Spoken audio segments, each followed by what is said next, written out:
नमस्कार साथियों, आज आ गए हैं चित्रकूट के घनघोर जंगल में और आज आपको दिखाने वाले हैं ऐसे दिव्य तपस्वी संत के चमत्कारिक दर्शन और उनकी कुटिया के दर्शन यानी कि और जिस गुफा में वो तपस्या किया करते थे उस गुफा के दर्शन कराने वाले हैं, जहां ऐसा कहा जाता है कि उनके न रहने पर भी उनकी आत्मा इस घनघोर जंगल में विचरण करती है और लोगों की सहायता करती है। यानी कि जो दर्शनार्थी और जो भक्त उनकी गुफा के दर्शन करने आते हैं, यदि वो रास्ता भी भटक जाते हैं तो उस व्यक्ति की वो सहायता करते हैं। सबसे पहले आप इस घनघोर जंगल को देखिए और इन कठिन रास्तों से होते हुए चलते हैं और दिखाते हैं आपको उनकी कुटिया कैसी है और वो किस स्थान पर निवास करते थे और कैसा है उनका वो दिव्य चमत्कारिक स्थान जिसके दर्शन कर लेने से मात्र सारी मनोकामनाएं पूर्ण हो जाती हैं। किस स्थान पर वो निवास करते थे, कैसे वे नहाते थे और अब कैसा है वह स्थान और कैसे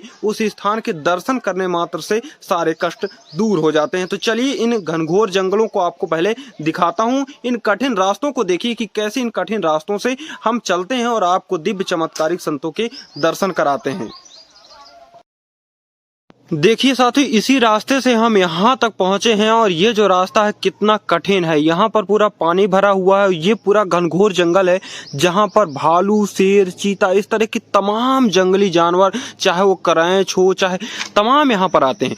और इन रास्तों से कैसा है ये रास्ता पहले देखिए। इन रास्तों से आगे चलते हैं और अभी उस स्थान पर पहुँचे भी नहीं हैं, लेकिन यहाँ पर उसकी जो वास्तविकता है वो समझ में आने लगी है। ये वही पानी है जहां से वो कुंड स्थित है और उसी कुंड से बाबा स्नान किया करते थे और ऐसा कहा जाता है कि उनके जो चमत्कारिक दर्शन कर लेता था उसकी सारी मनोकामनाएं पूर्ण हो जाती हैं। और आज के युग में, आज वर्तमान समय में ऐसा कहा जाता है कि यदि उनके दर्शन तो नहीं व्यक्ति पा पाता है, लेकिन यदि उस स्थान के दर्शन कर लेता है और उनके कुंड में स्नान कर लेता है तो भी उसकी सारी मनोकामनाएं पूर्ण हो जाती हैं।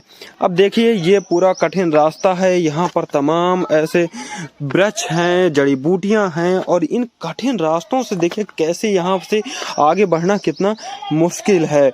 और ये देखिए, यहाँ पर तमाम लोग तो आते रहते हैं और इन शिलाओं को देखिए, ये पूरा पानी है जो स्वच्छ पानी है और ये पानी आता है पूरा पहाड़ से, पत्थरों से कट कट कर आता है और इस पानी पर स्नान कर लेने से ही आधी बीमारियां दूर हो जाती हैं। और देखिए यहाँ पर ये पूरा रास्ता कितना कठिन है। चलिए चलते हैं और आपको दिखाते हैं कि कैसा है वो दिव्य और चमत्कारिक स्थान। तो साथियों, आप देख सकते हैं कि घनघोर जंगल में यहाँ पर लोग आते जा रहे हैं और कुछ लोग जाते जा रहे हैं। तो ये उसी दिव्य और चमत्कारिक कुंड के दर्शन के लिए जा रहे हैं जहाँ पर बाबा जी स्नान किया करते थे। उसके पहले आप देखिए कि बाबा जी का उसी समय का पेड़ यहाँ पर है और ये वही जगह है। ये जो दिव्य स्थान अभी आप देख रहे हैं, ये वही स्थान है जहाँ पर बाबा जी कभी कभी भोजन बनाया करते थे और कभी कभी रात्रि निवास किया करते थे। उसके पहले ये देखिए, आम का वृक्ष है जो कि अभी ही कुछ समय की ये वृक्ष दिखे रहे होंगे, लेकिन ये पुराने जो पीछे जो वृक्ष हैं ये उसी समय के वृक्ष हैं। और ये जो दीवार है ये उसी समय की दीवार है, ऐसा यहाँ के स्थानीय लोगों के द्वारा कहा जाता है। ये देखिए, ये घनघोर जंगल के बीच में एक कुटिया यहाँ पर स्थित है। ये आप देख सकते हैं कि कुटिया का ये दरवाज़ा कितना पुराना है और इस दरवाजे को और करीब से देखिए कि ये बहुत ही पुराना है। और ये उस समय की जो दीवारें होती थी, आपको पता है कि उस समय की दीवारें आपको पत्थर की बनाई जाती थी और चूने का प्रयोग किया जाता था। अब तो सीमेंट का प्रयोग किया जाने लगा है, लेकिन ये उस समय की प्राचीन समय की दीवारें हैं जो आप देख सकते हैं कि कैसी हैं। और यहाँ पर बैठने के लिए आप कुछ स्थान यहाँ पर बनाया गया है। यहाँ पर लोग आते हैं और 1-2 मिनट का मौन धारण कर बैठते हैं। यहाँ पर देखिए, ये पूरा दरवाज़ा है और ये इस तरह से ये पूरा क्षेत्र यहाँ पर बनाया गया है। प्रकृति की वादियाँ यहाँ पर देखने को मिलती हैं। ये देखिए, लोग यहाँ पर जाते जा रहे हैं, आते जा रहे हैं और यहाँ पर कई सारे चरवाहे भी हैं जो कि बकरियों और गायों को चराते हैं और फिर इसी स्थान पर वो बैठते हैं और ये जंगल का जो स्वच्छ जल आता है इसको पीते हैं और मधुर और मीठा जल यहाँ का माना जाता है। तो ये पूरा उनकी की कुटिया है, इसको आप देख सकते हैं। अब ये यहाँ पर इस तरह यहाँ जो लोग भंडारे वगैरह का आयोजन करते हैं तो यहाँ पर आते हैं और इस तरह का वो चूल्हा बनाकर यहाँ पर भंडारे का आयोजन करते हैं। तो ये देखिए यहाँ पर अभी तो ताला लगा हुआ है, अब यहाँ पर शायद ही कोई नहीं रहता होगा, लेकिन पहले ये आप देख सकते हैं कि यहाँ पर लिखा भी गया है कि श्री परानू बाबा का ये जो संस्थान है यहाँ पर है। तो यहाँ पर पहले लोग आते थे और यहीं पर बैठते थे और उनके सत्संग सुनते थे। अब देखिए बजरंग बली की यहाँ पर प्रतिमा है, तो आप लोग यहाँ पर पूजा पाठ करते रहते हैं और ऐसा मानते हैं कि उनके सारे कष्टों का निवारण होता है। अब चलते हैं तो आपको उसकी गुफा दिखाते हैं और कुंड के भी आपको दर्शन कराते हैं। उसके पहले आप देखिए कि ये जो पानी है इस यहीं से छोटा छोटा पानी आता रहता है और यहाँ पर देखिए मछलियाँ भी हैं, छोटी छोटी मछलियाँ आप देख पा रहे होंगे कि इस स्वच्छ जल में आपको दिखाई दे रही हैं। देखिए चुपचाप से हो गई हैं, अभी देखिएगा ये जो मछलियाँ एकदम गायब जैसी हो जाएंगी। ये देखिए ये एकदम चलने लगी हैं, आप पानी में देख पा रहे होंगे। और इसी से जहाँ से लोग आते जा रहे हैं और जाते जा रहे हैं, तो इसी स्थान पर आपको देखने को मिलेंगे उस कुंड के दर्शन। ये कुंड, ये जो पानी जाता है ये सीधा आपको ये कुंड तक ले जाएगा, यानी कि आप ये रास्ता नहीं समझ पा रहे हैं तो इस पानी भी आप चले जाएंगे तो सीधे कुंड तक आप पहुँच जाएंगे। यहाँ पर तमाम दर्शनार्थी आते हैं, सैलानी आते हैं, जोड़े के रूप में भी कई सारे लोग आते हैं। आप देख सकते हैं कि यहाँ पर सेल्फी वगैरह क्लिक कर रहे हैं और इसी तरह नीचे भी यदि सेल्फी वगैरह क्लिक करने के शौकीन है तो आप नीचे भी आसानी से कर सकते हैं। बेहतरीन व्यवस्था यहाँ पर है, बेहतरीन नज़ारा है, प्रकृति का सुंदर वादियाँ देखने को मिलती हैं यहाँ पर। देखिए यहाँ पर जो पूरा एरिया है वहाँ पर यहाँ पर लोग इस कुंड पर स्नान करते हैं और यहाँ पर तमाम ऐसे लोग आए हुए हैं जो स्नान करेंगे। और अभी इस स्थान की क्या मात्रा, देखिए यहाँ पर हमारे साथ दादाजी हैं। क्या नाम है दादाजी आपका? मेरा नाम है बलराम दास। कहाँ से आए हैं? शंकरगढ़ से। अच्छा, ये शंकरगढ़ से इतनी दूर से और यहाँ पर इस चमत्कारिक स्थान पर आए हैं, तो क्या है इसकी महत्ता, क्या कहानी है इस स्थान के विषय में, क्या है विशेष कि यहाँ लोग स्नान करते हैं? कि एक परानू बाबा नाम के ब्राह्मण थे, तो उनकी ही बगल में कुछ राजा लोग रहते थे, तो हत्या कर दिए थे, तो भरम हो गए। तो भरम के नाम से पूजे जाते हैं। कुल देश के लोग जो है 3 जिला के, रीवा जिला, बांदा जिला, इलाहाबाद जिला और इधर कौशाम्बी, 4-5 जिला के लोग यहाँ हर शुक्रवार सोमवार को आते हैं। अच्छा, ऐसा कहा जाता है कि परानू बाबा के पास ऐसी कोई तलवार थी? हाँ, एक तलवार थी जो रीवा के राजा ले लिए, तो चुनौती में रहती थी। अच्छा। तो एक बार जब देश आज़ाद हुआ तो वो गृह मंत्री थे कौन, सरदार वल्लभ भाई पटेल, सब राजाओं को बुलवाया और कहा कि अब हम जो है तुम लोगों की राज छीन रहे हैं और तुम लोग बताओ राजा होकर के निहत्थे आए हो, अब कर क्या सकते हो। तो एक फेरी बोले कि हमारे पास है, तो एक खंभा लोहे का गड़ा था और चुनौती से निकाल करके उसको जो है एकदम काट दिए थे। अच्छा। परानू बाबा दिए थे। अच्छा, ऐसा कहा जाता है कि राजा की जो तलवार, राजा ने चोरी से वो तलवार को ले लिया था। हाँ, इनसे परानू बाबा से लिया था, इनके पिताजी इनको दिए थे। हाँ, तो वो ले लिए थे। अच्छा, तो पिताजी को कैसे मिली रही होगी देवी? पिताजी को तो भाई हमको नहीं मालूम है, हम पिताजी से सुने कि उनके पिताजी इनको दिया था परानू बाबा को। अच्छा। तो वो लिए रहते थे, तो एक बार राज दरबार में गए तो राजा ने देखा तो ले लिया। तब राजा कुछ कर सकते नहीं है रीवा के राजा का, तो ले लिए। तो वही तलवार फिर चुनौती में रहती थी, छोट में बिल्कुल।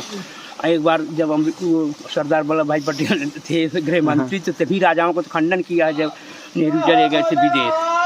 अच्छा, उसकी तलवार कितनी बड़ी रही होगी लगभग? अब कितनी बड़ी चुनौती में हाँ, भाई चुनौती में रहती थी, तो चुनौती में लेके गए थे और उन्होंने फिर सबसे दस्तखत करा लिया कि बिना राज का काज तुम्हारा समाप्त हो गया, तुम लोग प्रजा हो गए। उसके बाद बोला कि तुम लोग राजा हो, कुछ लेकर नहीं आया, तुम्हारे ऊपर कोई वार करे तो क्या कर सकती हो। इन्होंने सब राजा सन्न रह गए पूरे भारत के। इन्होंने बोला कि हमारे पास है, क्या आप देखना चाहते? कहीं लोहे का खंभा है, इसको 2 खंड कर दो। वही निकाल के 2 खंड कर दिए थे, ऐसा सुनने में आता है। अच्छा, फिर वो तलवार गायब भी हो गई थी ऐसा कहा जाता है। अब राजा के पास थी, फिर राजा से गायब हो गई होगी या कुछ हो गए होगा, जो इतना पता है। अच्छा, ऐसा कहा जाता है कि जैसे यहाँ पर इस विशेष चमत्कारिक स्थान पर जो आता है, तो जैसे वो रास्ता भटक जाता है तो उसको रास्ता बता देते हैं, ऐसा क्या? ऐसा भाई अब सुनने में आता है। जिस रास्ता भटक गया कोई, मान लो तो किसी रूप में मिल गए, आप ही के रूप में मिल गए, बोले कि कहाँ जाते भैया, कि परानू बाबा रास्ता भूल गए हैं, तो यही रास्ता चलो जाए। अब ये देखो भाई, कोई सत्य का अच्छा, जहाँ जैसे ये कुंड है, इस कुंड पर लोग स्नान करते हैं, तो इस कुंड की क्या महत्ता है? अब कुंड की महत्व इधर से पानी आता है, 12 मास आता है, कोई नदी है न नाला है न कुछ है, पता नहीं कहाँ से आता है, ऐसे आता है ऐसे आगे चला जाता है जमुना में चला जाता है। अच्छा, इसकी मात्रा बारू मास आता है। अच्छा, इस कुंड में स्नान करने से ऐसा कहा जाता है कि बहुत सी बीमारियों का भी ह्रास हो जाता है, यानी कि बीमारियां खत्म हो जाती हैं। जब पाताल गंगा से आ रहा है तो अमृत तो है ही है कि मतलब इतना अकाल पड़ता है, लोग कहीं पानी को मरते हैं। यहाँ पानी बस ये धारा अभी बताओ 4 मशीन की धारा है नहीं है, ये धारा सदा चलती है, कितना अकाल पड़ जाए दुकाल पड़ जाए तो धारा बंद नहीं होती है। अच्छा, आता इधर कहीं से दिखता नहीं कहाँ से आ रहा है। पहले तो ये भी कहा जाता है कि बुंदेलखंड में पानी का बहुत ज्यादा संकट है, लेकिन तब भी ये धारा चलती ही रहती हाँ, ये धारा चलती, एक से अकाल पड़े दुकाल पड़े तो ये धारा जो है अखंड रह गई। जो इनकी हत्या परान बाबा किए थे तो उनका घर यहीं बगल में, परान बाबा के स्थान के बगल में है, ऐसा हम एक बार देखे थे। अच्छा, तो बना है, तो कोई कारण हत्या कर दिए थे तो बरम हो गए हैं, तो बरम के नाम से पूजाते हैं। यहाँ जो मनौती करता है उसका सारा जो है पूर्ण होता है, इसी लोग आते हैं।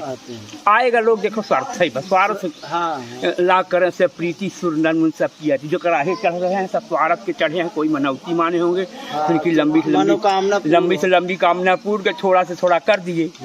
अब आपको 1 लाख मिल गया, आप 1000 दान तो कर ही दोगे। ये बात है, ऐसा है यहाँ का। अच्छा, जैसे इस स्थान पर आप बहुत दिनों से आते हैं तो कभी ऐसे कोई आपको अनुभूति हुई हो ईश्वर की या फिर बाबा की कि नहीं हम इस स्थान पर आए, तो कभी आपको दर्शन या फिर स्वप्न ऐसा कुछ भी मात्र हुआ हो, अनुभूति हुई हो? अब हम तो रात में कभी रुके नहीं हैं, दिन में रहते हैं तो ऐसा तो कोई अनुभूति नहीं है। भोजन की अनुभूति देखने को मिलता है, आप भी करते हो हम भी करते हैं कि भोजन का स्वाद थोड़ा जो है हर जगह से बीफ दिखाई देता है।